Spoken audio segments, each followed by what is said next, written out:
নমস্কার সকলকে world heart ডের শুভেচ্ছা। আজকে এই ওয়ার্ল্ড হার্ট ডেতে একটা কথা আপনাদের বলতে চাই, সেটা হচ্ছে হার্ট নিয়ে আমরা এত কিছু ভাবি, এত সাহিত্য, এত কবিতা রচনা হয়েছে, এটা কিন্তু আমরা যে হার্ট বুঝি সেটা কিন্তু সেই হার্ট নয়।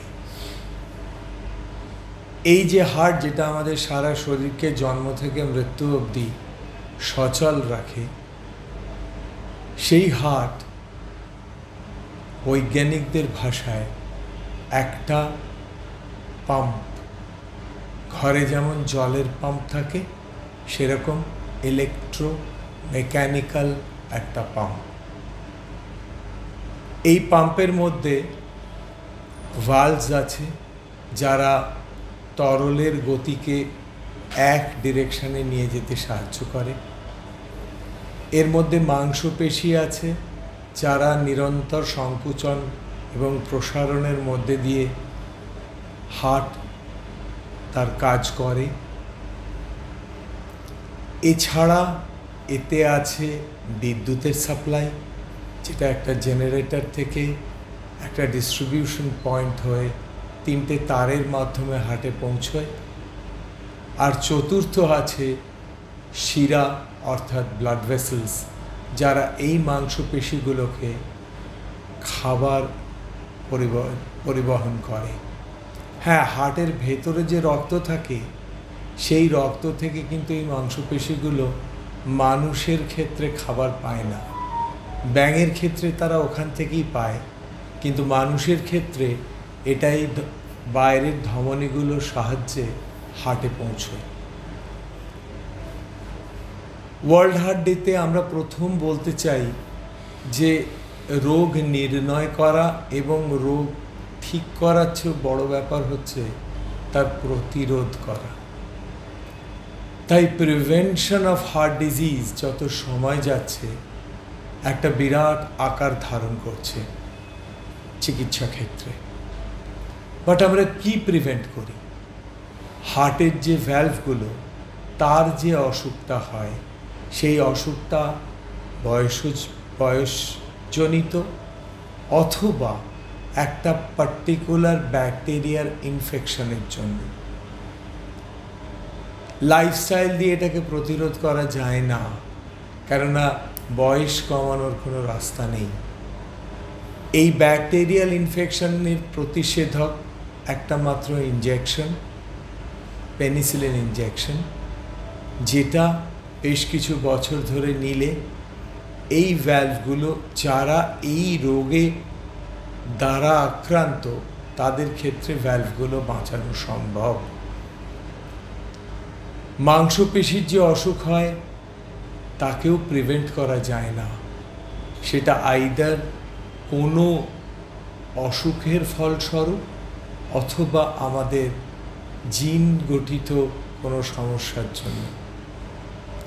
3 নম্বর, ইলেকট্রিক সাপ্লাইয়ের যে অসুখ হয় সেটাও বয়সজনিত অথবা শর্ট সার্কিট জনিত। এটাকে প্রিভেন্ট করা যায় না। তাই প্রিভেনশন নিয়ে আমরা যত কথা বলি, সেটা এই ধমনীগুলোর মধ্যে দিয়ে যে রক্ত আসছে, ধমনীগুলোর দেওয়ালগুলো যেরকম মসৃণ, তার মধ্যে দিয়ে যে রক্ত প্রবাহ এসে এই মাংসপেশিকে রক্ত দিচ্ছে, বয়সের সাথে এবং ফ্যাট জমে যাওয়ার জন্য এই রাস্তাগুলো অমসৃণ হয়ে পড়ে এবং তার থেকে এই রক্তগুলো জমাট বাঁধার প্রবণতা বাড়ে এবং হার্ট অ্যাট্যাক নামক একটা ভয়ঙ্কর বিপদ সৃষ্টি করে। হার্ট অ্যাট্যাক একটা অ্যাক্সিডেন্ট মাত্র, তার এক মুহূর্ত আগে অবধি আপনার বলার উপায় নেই যে আপনার হার্ট অ্যাট্যাক হতে চলেছে। তার কারণ এই যে ফ্যাট আমাদের ধমনীগুলোর মধ্যে জমছে, এগুলো ফোসকার মতো পড়ে থাকে ধমনীর গায়ে। এটা যখন ফাটে, এর ভেতর থেকে ফ্যাটটা বেরিয়ে পড়ে, হঠাৎ করে ব্লাড এর সংস্পর্শে এসে জমে যায় আগে গিয়ে মাংসপেশিগুলোকে রক্ত দিতে পারে না। এই মাংসপেশিগুলো এই রক্তের অভাবে মরে যেতে থাকে। এই প্রক্রিয়াটাকে বলা হয় হার্ট অ্যাটাক। কোন ধমনীর কোথায় এই ফোসকাটা ফাটছে তার উপরে নির্ভর করে আপনার অসুখের আউটকাম কি হবে। অতএব এই ফোসকা ফাটার পরে আমরা যা করি সেটা হচ্ছে অবশিষ্ট যে অংশটা আছে তাকে বাঁচাবার চেষ্টা করি। কিন্তু আমরা এটার যদি প্রতিষেধক নিতে পারি বা এটাকে যদি আমরা প্রিভেন্ট করতে পারি তাহলে এই হার্ট অ্যাটাক জনিত অসুখ আমাদের ধীরে ধীরে কমে আসবে। দুর্ভাগ্যবশত আমাদের মতো দেশে হার্ট অ্যাটাক তারাই হার্ট অ্যাটাকে আক্রান্ত হন যারা কর্মক্ষম এবং সংসারের জন্য কর্মসংস্থান করেন। অতএব এই বয়সটা কিন্তু 40 থেকে 60-এর মধ্যে। সেইখানে যদি একটা হার্ট অ্যাটাকের মতো ঘটনা ঘটে, অনেক প্রাণ ঝরে যায়, অনেক প্রাণ থাকা সত্ত্বেও অক্ষম হয়ে পড়ে, ফলে বহু বহু সংসার এতে আক্রান্ত হয়। এটা প্রতিরোধ করা কি খুব বড় একটা ব্যাপার? একদম নয়। সহজ 3টে উপায়। 1, পর্যাপ্ত পরিমাণ বিশ্রাম। 2, মানসিক স্থিরতা এবং মানসিক চঞ্চলতাকে একটা প্রশমনে রাখা। তার জন্য যে প্রক্রিয়া আমাদের যুগ যুগ ধরে চলে আসছে, যোগা অথবা মেডিটেশন, ভীষণভাবে কাজ করে এই হার্ট অ্যাটাককে আটকাবার জন্য। ঠিক খাওয়া।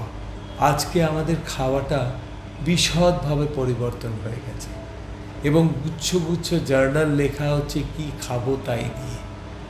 একটা কথা মনে রাখবেন, স্বাভাবিক যে খাবার খেয়ে আমরা এতদিন এসেছি সেই খাবার যদি পরিমিত পরিমাণে আমরা খেতে পারি তাহলে কিন্তু এই হার্টজনিত সমস্যার সহজ সমাধান সম্ভব। অর্থাৎ শাক দিয়ে শুরু, অম্বল দিয়ে শেষ, বাঙালিদের যে আমাদের নিত্যকার খাবার ছিল প্রত্যেকটাই খুব স্বল্প মাত্রায় দেওয়া হতো। আমরা যদি সেখানে ফিরে যেতে পারি তাহলে কিন্তু হার্ট অ্যাটাক জনিত সমস্যা অনেক কমে যায়। যাতে সবজি আছে, যাতে মাছ মাংস আছে। হ্যাঁ, মাছ মাংস ডিম খেলে যে আপনার হার্টের ক্ষতি হয় এটা কিন্তু মিথ্যে কথা।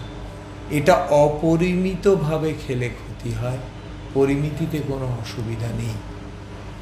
আর সবচেয়ে শেষ আর অথচ সবচেয়ে গুরুত্বপূর্ণ হচ্ছে নিয়মিত এক্সারসাইজ করা।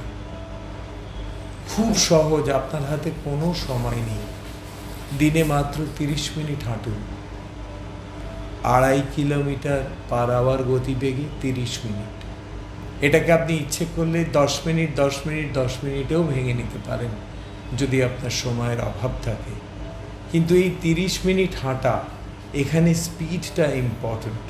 প্রথমেই 2.5 কিলোমিটার পার আওয়ারে পৌঁছতে পারবেন না, এটা ধীরে ধীরে ওই জায়গায় পৌঁছবে।